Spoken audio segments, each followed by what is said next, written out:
हमें जन्म क्यों मिला है? ये एक ऐसा गहरा और शाश्वत सवाल है जो हर उस इंसान के मन में कभी न कभी जरूर उठता है, जो जिंदगी की भागदौड़ से हटकर थोड़ा ठहरता है। जब हम अपने प्राचीन भारतीय ग्रंथों, उपनिषदों, गीता और पुराणों के पन्नों को पलटते हैं, तो इस सवाल का जवाब किसी एक लाइन में नहीं, बल्कि मानव चेतना की एक पूरी यात्रा के रूप में मिलता है। आइए ग्रंथों के इसी अगाध ज्ञान को बिल्कुल सरल, अपनी रोजमर्रा की भाषा में और एक मनुष्य के नजरिए से समझने की कोशिश करते हैं। 1. कर्मों का हिसाब किताब, बैंक अकाउंट और हमारा पुनर्जन्म। ग्रंथों के अनुसार हमारे जन्म का सबसे प्राथमिक और व्यावहारिक कारण है हमारे संचित कर्म। शास्त्र कहते हैं कि ये ब्रह्मांड एक बहुत ही सटीक नियम पर काम करता है, जिसे कर्म का सिद्धांत कहते हैं। इसे आप एक आध्यात्मिक बैंक अकाउंट की तरह समझ सकते हैं। पिछले जन्मों में हमने जो भी अच्छे या बुरे काम किए, उनका एक बैलेंस तैयार हो जाता है। पुण्य कर्म सुख, समृद्धि और आनंद के रूप में सामने आते हैं। पाप कर्म दुख, संघर्ष और चुनौतियों के रूप में सामने आते हैं। श्रीमद् भगवद गीता अध्याय 2 श्लोक 22 में भगवान कृष्ण कहते हैं, वासांसी जीर्णानि यथा विहाय नवानि गृह्णाति नरोल पराणी। जैसे मनुष्य पुराने कपड़ों को छोड़कर नए कपड़े धारण करता है, वैसे ही आत्मा पुराने शरीर को छोड़कर नया शरीर जन्म धारण करती है। जब तक हमारे कर्मों का खाता पूरी तरह से शून्य, जीरो नहीं हो जाता, तब तक हमें उस हिसाब किताब को चुकता करने के लिए बार बार धरती पर आना पड़ता है। ये जन्म हमें पिछले जन्मों के अधूरे वादों, अधूरी नफरतों, अधूरे प्रेम और अधूरी इच्छाओं को पूरा करने के लिए मिला है। 2. अधूरी इच्छाएं और वासना लौट के बुद्धू घर को आए। हमारा जन्म सिर्फ भगवान की मर्जी से नहीं, बल्कि हमारी अपनी चाहतों की वजह से भी होता है।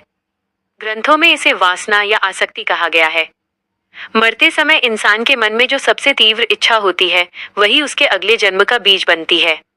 अगर कोई जीवन भर सिर्फ पैसे के पीछे भागा और मरते समय भी उसका ध्यान धन में ही अटका रहा, अगर किसी के मन में किसी के प्रति गहरी नफरत या बदला लेने की भावना रह गई, अगर कोई किसी सांसारिक सुख को भोगने से वंचित रह गया, तो हमारी आत्मा उस अधूरी इच्छा को पूरा करने के लिए तड़पती है और प्रकृति हमें दोबारा एक नया शरीर और वैसा ही माहौल दे देती है, ताकि हम अपनी उस इच्छा को जी सकें।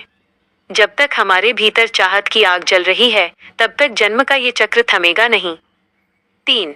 आत्मा की पाठशाला, एक आध्यात्मिक इवोल्यूशन। ग्रंथों का एक बहुत ही खूबसूरत नजरिया ये है कि ये संसार एक स्कूल, पाठशाला है और हमारा ये जन्म एक क्लास है।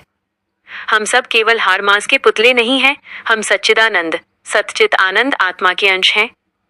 लेकिन माया के प्रभाव में आकर हम अपनी असली पहचान भूल गए हैं और खुद को सिर्फ ये शरीर मान बैठे हैं। इस अज्ञानता को दूर करने के लिए और आत्मा की मैच्योरिटी, परिपक्वता के लिए ये जन्म मिला है। दुख हमें सिखाता है कि संसार में कुछ भी स्थायी नहीं है। सुख हमें सिखाता है कि कृतज्ञ, थैंकफुल कैसे होना है। रिश्ते हमें सिखाते हैं कि निस्वार्थ प्रेम और क्षमा क्या होती है। जैसे स्कूल में एक क्लास पास करने के बाद हम अगली क्लास में जाते हैं, वैसे ही हर जन्म में हमारी आत्मा कुछ न कुछ नया सीखकर विकसित होती है। जब आत्मा पूरी तरह से शुद्ध और ज्ञानी हो जाती है, तो उसकी पढ़ाई पूरी हो जाती है। 4. पुरुषार्थ, जीवन को जीने के 4 स्तंभ। सनातन ग्रंथों ने मनुष्य जन्म के उद्देश्य को बहुत ही व्यवस्थित तरीके से 4 भागों में बांटा है, जिन्हें 4 पुरुषार्थ कहा जाता है। हमें जन्म इसलिए मिला है ताकि हम इन चारों के बीच एक सही संतुलन बिठाकर जी सकें। पुरुषार्थ, इसका सरल मतलब क्या है? 1. धर्म, राइचसनेस, अपने कर्तव्यों का ईमानदारी से पालन करना। समाज, परिवार और खुद के प्रति सही रास्ते पर चलना। 2. अर्थ, वेल्थ, रिसोर्स, जीवन जीने के लिए ईमानदारी से धन और संसाधन कमाना। ग्रंथों में कहीं भी गरीबी को महान नहीं बताया गया, बल्कि सही तरीके से धन कमाने की बात कही गई है। 3. काम, डिजायर्स, प्लेजर, जीवन के सुखों, कला, प्रेम और परिवार का आनंद लेना। इच्छाओं को दबाना नहीं, बल्कि उन्हें मर्यादित तरीके से पूरा करना। 4. मोक्ष, लिबरेशन, जन्म और मरण के इस चक्र से हमेशा के लिए मुक्त हो जाना। यह जीवन का अंतिम लक्ष्य है।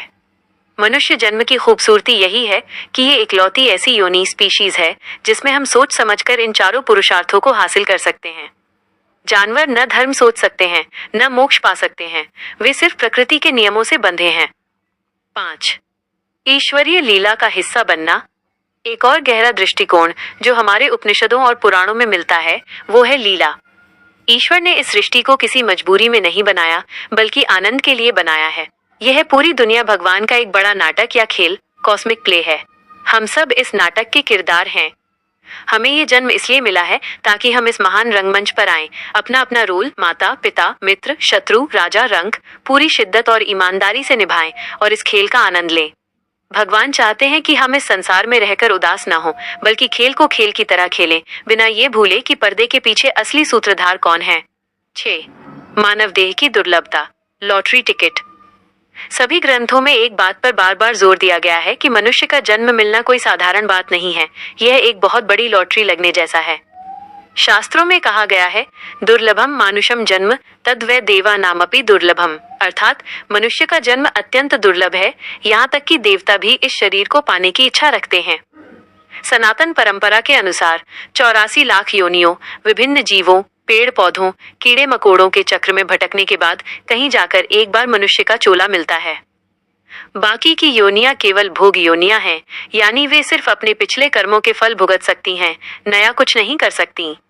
एक शेर सिर्फ शिकार कर सकता है, वो ध्यान नहीं लगा सकता। एक गाय सिर्फ घास खा सकती है, वो दान नहीं कर सकती।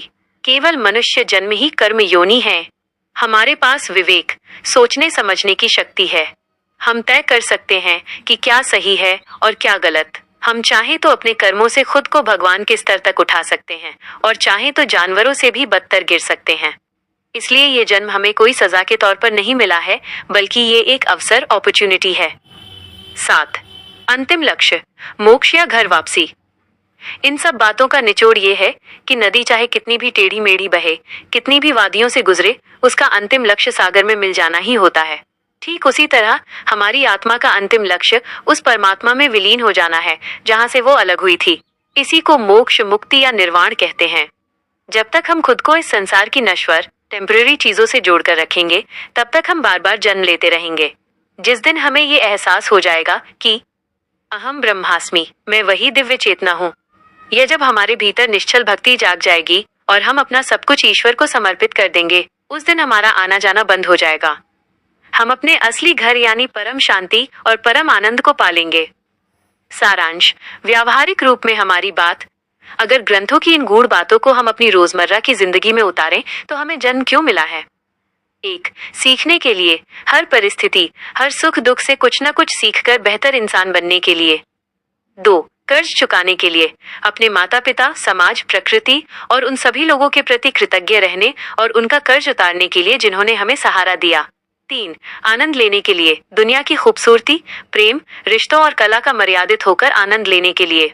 4. खुद को जानने के लिए, यह समझने के लिए कि हम सिर्फ इस पेट को भरने और सोने के लिए पैदा नहीं हुए हैं, बल्कि हमारे भीतर एक दिव्य अंश है जिसे पहचानना ही इस जीवन की सबसे बड़ी जीत है। इसलिए ग्रंथों के हिसाब से यह जीवन भगवान का दिया हुआ सबसे अनमोल उपहार है। इसे सिर्फ चिंता, तनाव और वासनाओं में गंवाना नहीं है, बल्कि सजग रहकर, प्यार बांटकर और अपने कर्तव्यों को पूरा करते हुए उस परम सत्य की ओर कदम बढ़ाना है